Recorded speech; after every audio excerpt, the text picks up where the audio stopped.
Hi everybody, I'm Joe Calderone and this is Capital Region Sportsnet. We're at the Times Union Center, host to the men's and women's MAC basketball championships. Now earlier in the week going into the tournament, Iona head coach Tim Clues said on the Mike Francesa radio show that as the top seed, he didn't feel that his Gales should have to go into the venue of the 8th seed and play.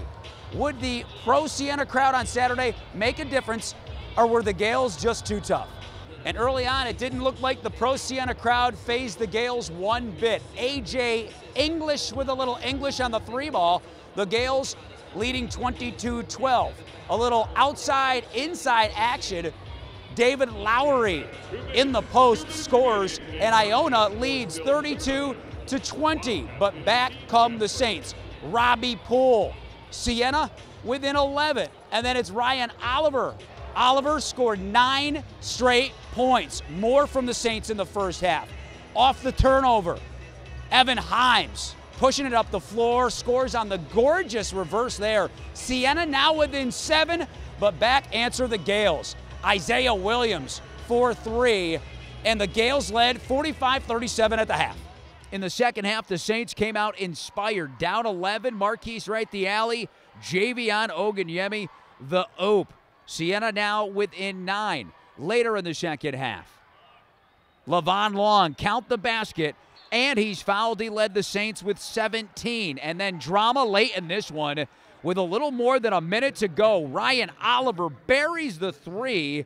He had 16. That gets Siena to within 2. But the Saints had no answer for AJ English. In the postgame press conference, Jimmy Patso said, "Trust me, this kid will be playing in the NBA." English, cold-blooded.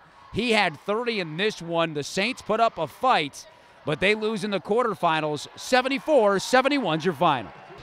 It was no doubt a valiant effort by the Saints, but in the end, they just ran out of gas and it wasn't enough. Joining us now is Rich Becker with more. RB? Yeah, you know, Joe, it's a point you made at the top of the highlights. How much of an effect would the Siena crowd have on the #1 seeded Iona Gales? Early on, no effect. Iona got off to a good lead, playing well in the first half. But in the second half, the Siena Saints did everything they could to bring this crowd back in and everything they could to knock off the #1 seed here on their home court. It just didn't happen. Very close, but not quite enough for the Saints in the end. Having me come down, get a dunk, and right after that get an and one. I think I just really energized the whole team to like we can win this. Like only down a couple points, just get a stop and come back.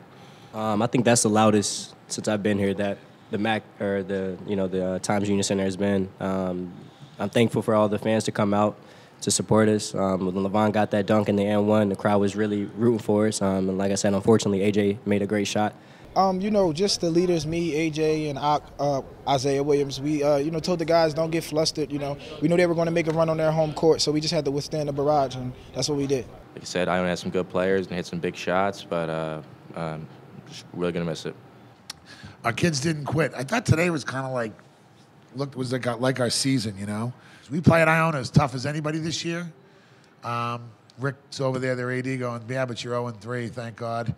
But we battled them. We battled them all 3 games. But we gave them all we wanted. I'm proud of the Siena Saints program. The fans, thank you so much. This is why the tournament should be in Albany, because that was a great game. So while Iona moves on to tomorrow's semifinals, this is the end of the road for the Siena Saints and their 2 outstanding seniors, Rob Poole and Evan Himes. Unlike last year, when the Saints were able to parlay regular season success into a tournament bid, there simply was not enough regular season success for the Saints this year. Too many injuries, too many ups and downs, which means this Siena season has come to an end.